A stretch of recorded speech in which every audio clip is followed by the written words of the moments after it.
안녕하세요. 반갑습니다. 29주차 주간 브리핑 시작합니다. 수도권 규제 이후 6.27 대책 이후 가장 먼저 반응하는 곳이 부산인 것 같습니다. 지방 그 어느 광역시보다도 부산이 거래량 측면에서 가장 먼저 반응하는 느낌. 자잘한 이야기 좀 하고 시작할게요. 대구에 있는 2,000세대 정도 되는 아파트 가격 2025년도 기준으로 조금 싼 것은 2억 5천, 조금 비싼 건 2억 7천까지도 가긴 하지만 2억 5천 정도면은 근래 실거래 가격이라고 이야기할 수 있을 정도입니다. 10년 전으로 거슬러 갑니다. 10년 전으로. 그때도 그때는 비싼 가격 기준으로 2억 5천 정도. 10년이 지났는데 해봐야 위아래로 폭이 한 1, 2천만 원밖에 되지 않으니까요. 가격이 멈춰 있다. 그럼 그 아파트가 썩은 아파트냐? 아닙니다. 대구에서 제일 뜬다는 그 달구벌대로, 그리고 지하철 2호선 반경 500m밖에 안 되거든요. 완전 역세권에 중심 상업지역에, 여기에 온통 중심 상업지역이었다 보니까 주상복합이 숲을 이루었습니다. 주복숲. 그리고 바로 옆에 고속도로도 있습니다. 고속도로 진출입로, IC도 있습니다. 전세 가격은 보니까 한 1억 8천 정도. 2억 5천짜리 물건 전세에 1억 8천. 갭 투자를 들어간다? 내 돈 7천만 원을 가지고 들어간다? 근데 세월이 흘렀는데 그대로 집값은 그대로다. 별로 남는 건 없었던 시장이었던 것 같고요. 수익률을 계산하기 위해서 월세도 한번 가지고 와봤습니다. 월세는 보증금 1,000만 원에 대략 70만 원. 3천만 원에 70만 원. 보증금 3천만 원에 70만 원 정도 수준. 네. 또 조금 더 싼 것도 있고 그런데요. 1,000만 원. 그래서 수익률 한번 비교해보다 70만 원. 70만 원 기준으로 연소득 840만 원 되는 아파트 2.55개 매입했고, 10년 전에 25년도에 2.55개 매입했고, 보증금 1,000만 원 빼고 2억 4천. 복비라든지 수리비라든지 이런 거 다 차치해두고 계산합니다. 총 수익률, 집값이 멈춰 있었을 때의 총 수익률은 3% 정도 되네요. 3%. 금값은 과거 대비 많이 올라서 연간 상승률이 제법됩니다. 연평균 11%. 지난 10년간요. 코덱스 200은 연간 수익률이 배당을 포함해 보니까 11.3%. 물론 여기도 세금, 배당, 소득세 빼야 되지만 그냥 포함합니다. 여기 나름 세금들 다 차치해두고. 자, 정기예금을 계속 맡겨놔 봤더니만 평균 금리가 2.2%. 국고채 10년물 한 2.7%, 2.5에서 3.5%. 자, 그래서 수익률을 쭉 비교해 놓고 보니까 금이 제일 좋았다. 억눌려 있었던 기간이 워낙 길었으니까요. 2등이 코덱스 200. 그 다음 아파트 월세 3%, 국고채 예금. 얘들은 그냥 3% 초반. 수익률이 미미할 수 있다. 투자로 들어간다는 것이. 돈은 돈대로 묶여 있고. 그런 측면에서 봤을 때 가격이 멈춘다면 썩 좋은 투자 상품은 아니다.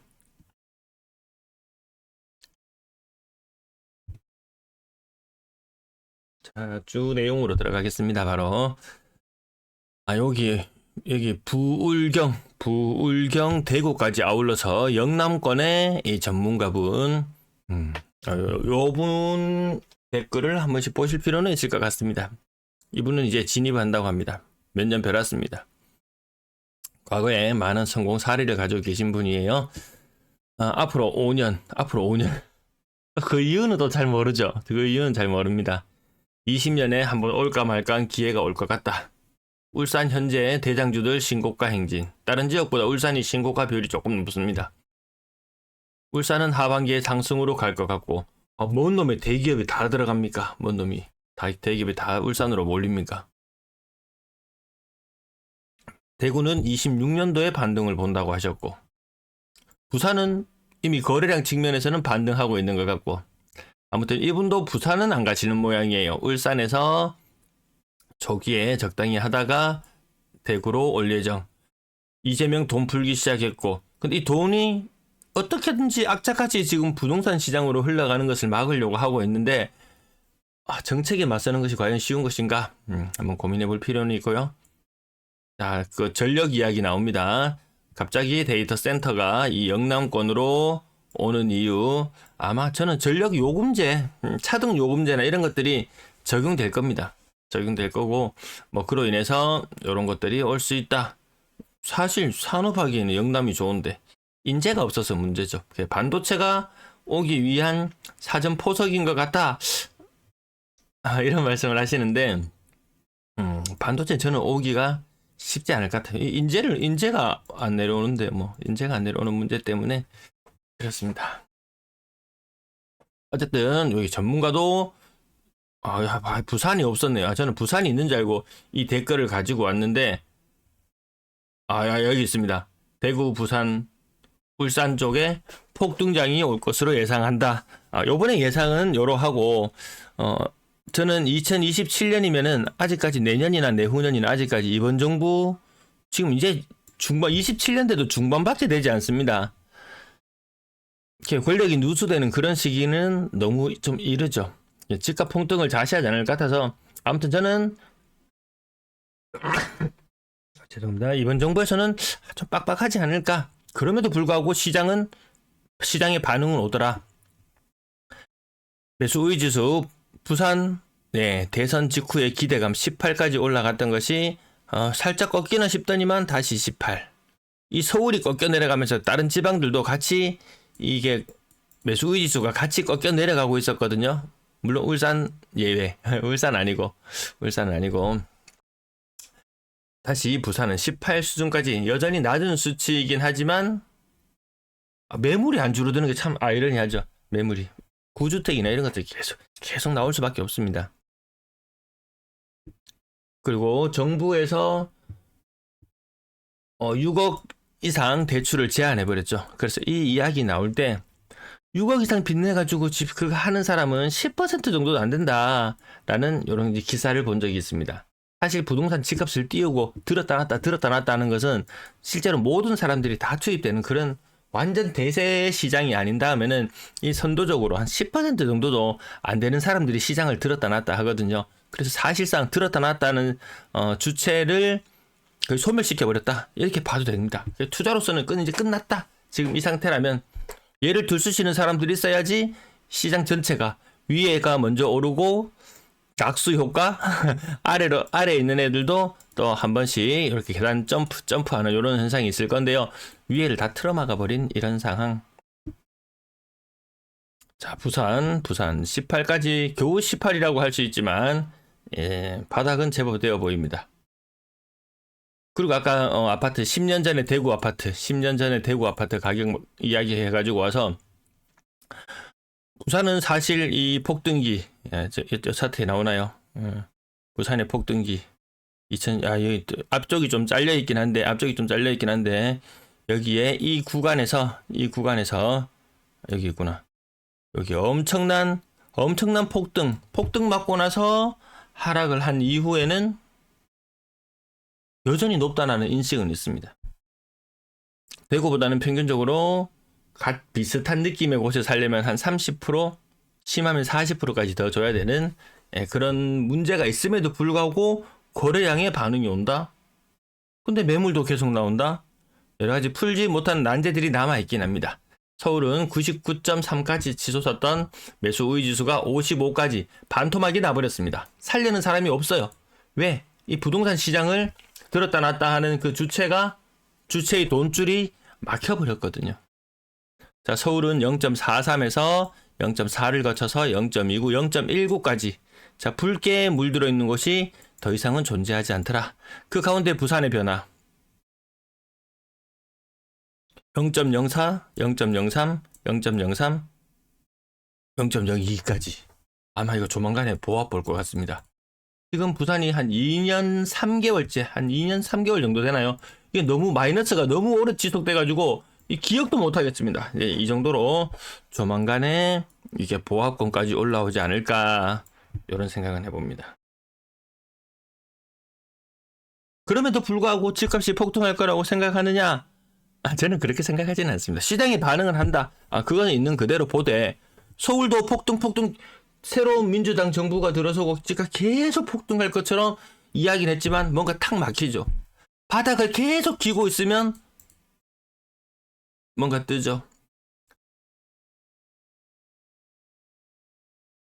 주간 신고가 비율 울산이 한 9% 정도 수준까지 올라가 있더라. 신고가가 딴 지역 보통 LH에서 매입하거나 이런 좀 특수한 현상이 있으면은 한 15% 이상 거의 이 정도. 그러면 요 LH가 손댔구나 요런 느낌인데 그런 느낌까지는 아니었던 것 같고요. 다른 지역이 3%에서 5% 정도의 신고가율을 나타낼 때 울산은 그보다 훨씬 더 높은 신고가율을 나타내더라. 근데 또 이때 울산 아파트도 다 찾아봤어요. 찐으로 신고가 나오는 것들은 물론 있긴 합니다. 근데 이거 오랜 공백, 구축이나 이런 것들도 신고가 나오는 것들이 있긴 하더라고요. 요 숫자, 대충 딴 지역보다 숫자는 높구나. 그러면 그 필요한 부분이 있으면 더 찾아보시면 되겠고요. 오늘 제목 영상을 제가 그렇게 단 이유는 새 정부 출범하고 700건대 거래량 나타냈던 것이 야금야금 올라가서 765건. 대구도 그렇지 않거든요. 대구도 다시 사그라들어요. 대출금리 4몇 % 됩니다. 지금 4.2% 정도 돼요. 제가 그래서 이거 지금 일부 코덱스에 들어가 있는 코덱스에 있는 자금 요걸 조금 더 좀 눌림목을 주거나 조정을 받을 때 조금 더 매수를 해볼까? 신용대출 한 5천 땡겨볼까? 신용 5천 땡겨볼까? 이거 2배수 상품하면 이 시간 가치가 막 위아래로 훼손되는 부분이 있어가지고 어쨌든 우상향 할 때는 더 이득을 볼 수 있지만 레버리지 상품 뭐 그닥 나는 손이 가지 않더라. 그러면 신용거래로 해가지고 하니까 증권사 이율이 야들 한 10% 되던가 한 9%? 예. 이걸 해가지고는 9%를 해가지고는 10년이 지나서 2배가 되었을 때 남는 게 없죠. 이 은행 좋은 일만 증거산 좋은 일만 다 시키는 거 이거 안 되겠더라.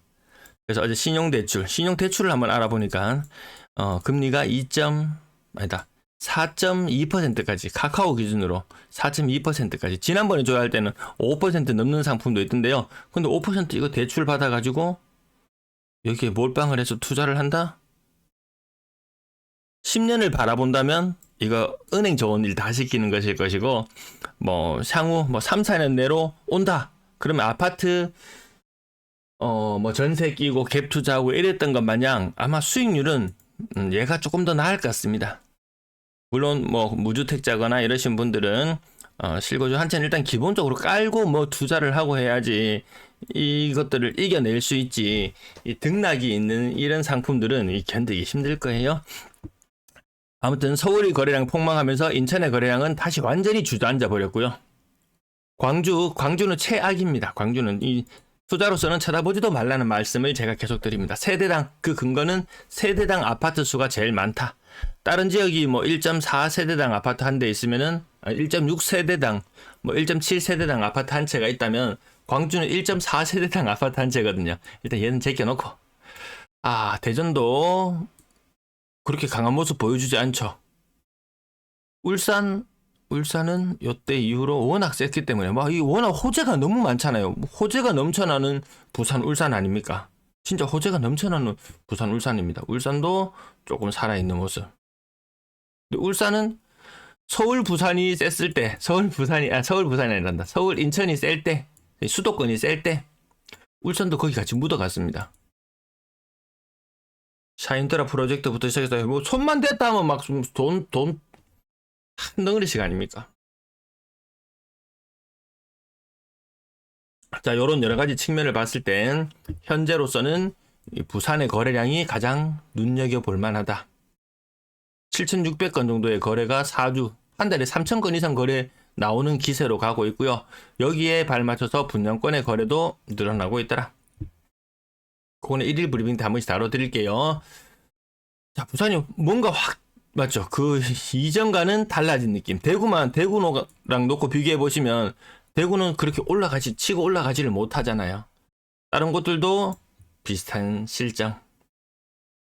아무튼 이번 주의 주제는 서울거래 반토막이었습니다. 서울거래 반토막. 이 차트를 놓고 보니까 같이 가자고 했던 인천은 이제 수도권 같이 골러 갑니다. 같이. 지방의 대장은 거래량 측면에서는 현재 부산이다. 가격 회복률 측면에서는 울산이다. 대구의 아파트는 10년 전 가격인 곳이 저 아파트 아까 얼마나 입지 좋고 인기 많았던 아파트인데요. 가격이 가장 많이 빠져 있는 상태, 고점 대비 가장 많이 빠져 있는 상태. 그리고 손만 대려고 마음만 먹으면 대출을 그렇게 크게 일으키지 않아도 서민층들도 비교적 쉽게 접근할 수 있는 상태. 그래서 시장의 반응을 보이는 것은 1등이 부산. 실거주로 집을 사기에 가장 괜찮아 보이는 곳은 대구. 산업이나 여러 측면에서 미래의 가능성도 여전히 열려 있어 보이는 곳은 부산보다는 울산. 이렇게 꼽으면 될까요?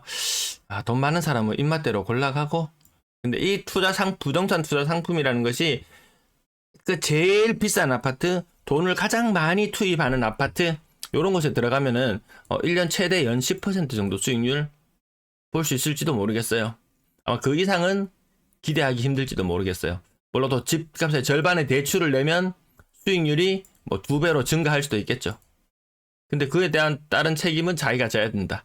아까 그 우특님의 글을 봤을 때 향후 5년간은 뭔가 진짜 대박 날 것 같다. 근데 그 이유는 아무도 장담하지 못하잖아요. 너무 안 좋은 악재 이벤트들이 기다리고 있어요. 31년도가 되면 부산의 가구 수는 감소합니다. 그러면 SBS에서 나왔던 2025년에 이 대한민국의 미래를 그렸던 그 모습 여러분들은 혹시 보셨나요? 뭐 슬럼화되고 이런 현상들, 뭐 양극화되고 그런 현상들 뭐 계속 지속되겠죠.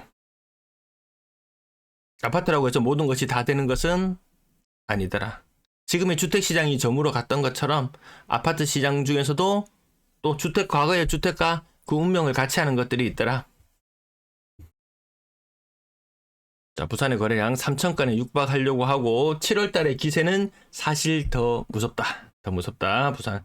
인천은 7월달까지는 6월달까지는 네 같이 힘을 받아 올라갔지만 인천은 다음 달에 확 꺾이는 여기 인천은 꺾여서 내려가고 자 부산이 조금 뜰 것 같다. 인구 대비 거래량 6월달 그렇게 거의 3,000건에 가까운 거래가 될 정도로 거래가 되고 있음에도 불구하고 아파트 개수가 이미 93만 개 아파트.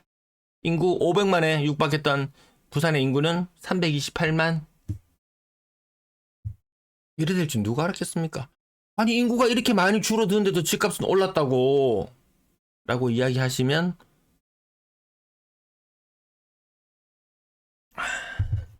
그 다음에 가구수가 줄어들면 그래도 집값은 올랐다고 라고 이야기할 때 그 집값이라는 것은 더 새 집, 더 비싼 집 그렇게 점점 한정되는 이야기가 될 거고요. 니는 M2도 모르지. 광희통화 돈은 여전히 풀리고 있다고. 그때는 항상 집값이 상승했다고. 그 풀린 돈이 부동산으로 쏠렸을 때 20년, 21년 가계부채가 100조 이상 증가하는데 부동산 시장에 그 돈이 다 들어갔을 때 이야기고 지금은 최악의 경우 연간 가계부채를 일으켜서 부동산에 투입될 수 있는 돈은 30조. 투자하고 싶어? 장롱에 있는 금덩이라도 뭐 빼내가지고 팔아서 투자해. 지금은 그런 분위기니까요. 광희통화는 그때보다 늘었지만 시장에 풀린 돈은 그때보다 많았지만 부동산 시장에 흘러 들어갈 수 있는 돈이 반토막 그리고 투기 심리가 위축되면 22년도 가계부채 증가 마이너스 8조 23년도 가계부채 증가 3, 4조 정도 되었나요? 부동산 시장에 들어가는 돈에 증가되는 부분이 그렇습니다. 심리가 죽어버리면 정부는 엄청나게 공급량을 반토막 냈지만 민간에서는 그에 대응하는 상호 자금이 반의 반토막 나버릴 수 있다. 제가 호재와 악재를 동시에 마구 쏟아내고 갑니다. 자, 전세 거래라. 부산 전세 거래. 그전에 여기가 항상 좀 이 초록초록한 맛이 좀 있었는데 약간 덜해지는 느낌? 거래가 다 많이 전세 거래가 다 많이 줄어요. 이 현상에 대해서는 제가 대구 부동산 스터디 영상 앞에서 며칠 전에 한번 언급해 드린 적이 있어요. 간단하게 말씀드리자면 여기에 뭐 여러 사람이 있어요. A는 집을 2채를 가지고 있어요. B는 2채를 가지고 있어요. 이 이야기 길어질 것 같아서. 아무튼 과거처럼 내가 전세 살면 나도 전세 얻어서 살면서 집은 갭으로 한때 투자를 해놓고 대출을 이중으로 일으키는 거죠. 수요는 하나만 있어도 되는 수요였는데 얘가 이 투기성으로 인해서 수요가 2개인 것처럼 착시되게 보이는 이 현상들 때문에 그 많았던 집들을 많았던 물량들을 다 소화했는 것처럼 보였지만 막상 입주할 때가 되니까 새 집으로 들어가고 기존 집은 다시 매물로 나오고 이런 과정들이 순탄치 않은 것 같았습니다. 이건 조금 더 다시 제가 깔끔하게 정리해서 다음에 한번 말씀드릴게요. 자, 부산이 그렇게 좋은 호우 조건을 가지고 있음에도 불구하고 매물의 개수는 줄지 않았다. 아마 구 아파트의 매물은 계속해서 쌓여 나갈 것이고 새 아파트들은 조금 줄어 나가고. 그러면 이 구 아파트들을 소화해줄 사람들이 누구냐? 2030. 2030. 야, 너가 사라. 여러분이 60대라면 2030 자녀에게 30년, 40년 됐는 아파트 사라고 권장할 만할 것 같습니까? 얘들도 보고 듣고 자라온 게 있는데 대출 잔뜩 내가지고 또 삽니다. 예. 그래놓고 얘들 보고 야, 너건 돈 안 쓰나? 외식도 좀 하고 여행도 다니고. 다 불가능하잖아요. 아무튼 부산의 매물은 크게 줄지 않은 모습. 그 중에 눈여겨볼 만한 부분은 인천의 매물이 바로 반응하는 것 같습니다. 아직 서울의 매물은 늘어나질 않았어요. 근데 서울의 언론에서는 서울의 또 전세의 월세가 전세 대출도 똑바로 안 해줘 하면서 월세 가격이 엄청 오를 것처럼 이야기하지만 서울에는 매물은 아직 늘어나는 모습이 보이지 않았지만 전세 월세 매물은 늘어나고 있어요. 자, 모든 좋은 조건은 다 갖췄다는 울산. 울산의 좀 그런 부분은 진짜 과거에 지나가는 개도 이 돈 10,000원짜리를 물고 다닌다고 했을 정도였지만 그때는 정말 울산은 집값도 쌌어요. 일부 비싼데 있긴 했겠지만 집값도 쌌고 전세값도 쌌어요. 그래서 여기에 들어가는 돈이 얼마 안 됐기 때문에 길거리 돈 들고 나가서 좀 쓰는 재미는 있었을 건데 이제 여기도 대구, 부산 마냥 평균적인 집값이나 평균적인 전세값이 올라가게 되면서 집에 들어가는 돈, 묶여있는 돈이 조금 더 많아지게 될 것 같습니다. 근로자들 상당수가 돈을 쓰지 않고 울산 식당이나 이런 거 영업하는 거 다뤄주는 다큐나 이런 프로그램들 보면은 이게 맞나라는 생각이 들기도 합니다. 오늘 조금 길어졌네요. 이제 마무리할 때가 다 돼가는 것 같습니다. 전세 매물은 계속해서 감소. 전세에 대한 수요도 계속해서 감소. 아이러니하죠. 그럼 갱신 청구권을 많이 쓰느냐? 그 비율, 갱신하는 비율이나 갱신 청구권을 쓰는 비율이나 제도가 도입된 이후로 별로 달라지지 않았어요. 전 처음에 전세 거래가 확 줄어들길래 이거 왜 이러지? 사람들이 다 갱신 청구권을 쓰나? 라고 생각했는데 그것도 아니었습니다. 갱신 청구권을 쓰는 그 거래 자체도 금액의 변동이 생기면 거래량으로 같이 포함이 되거든요. 그것까지 포함되어 있는 거래량. 근데 그것도 많지 않아요. 갱신 청구 쓰는 비율도 그렇게 높진 않습니다. 여러분들도 한번 생각해 보세요. 전세 매물은 줄어들어서 과거 같았으면 이 정도 수준까지 왔으면 집값에 불을 지핀다는 이야기가 슬슬 나올 법도 해요. 실제로 그런 뉴스를 내보내기도 했어요. 근데 가격 변화가 크지 않아요. 예. 물론 더 많이 줄어들면 문제는 생기겠지만 그 많이 줄어드는 과정 속에서 아까 1+1으로 막 투자하고 했던 사람들 금리 떨어지면 우리는 살 수 있어. 이것은 반드시 성공하고 말 거야. 우리는 이루고 말 거야 라고 생각했었는데 시중은행 금리 4.2%, 주담대 4.2%. 전세금리는 살짝 더 높으니까 만만치 않고요. 여전히 2020년, 21년 저금리로 대출 받았던 사람들 지금 계속 갱신되는 과정에서 아니거든요. 집 이거 1+1으로 가지고 있어 보니까 이거 연간 수익률은 집값이 10년 전 대비 2배 올랐을 때 연간 수익률이 아까 몇 %였나요? 한 9% 정도 됐나요? 8몇 %? 8.5%? 2배 됐을 때 근데 여기서 은행 이자 띄주고 뭐 집 수리비 떼주고 이것 떼주고 저것 떼주고 집 여러 채 가지고 있다가 보니까 막 종부세나 걸려갖고 세금도 한 덩어리 떼주고 뭐 이거 하니까 와 이거 머리는 진짜 아팠는데 뒤로 빠져나가는 돈은 많아 버렸더라.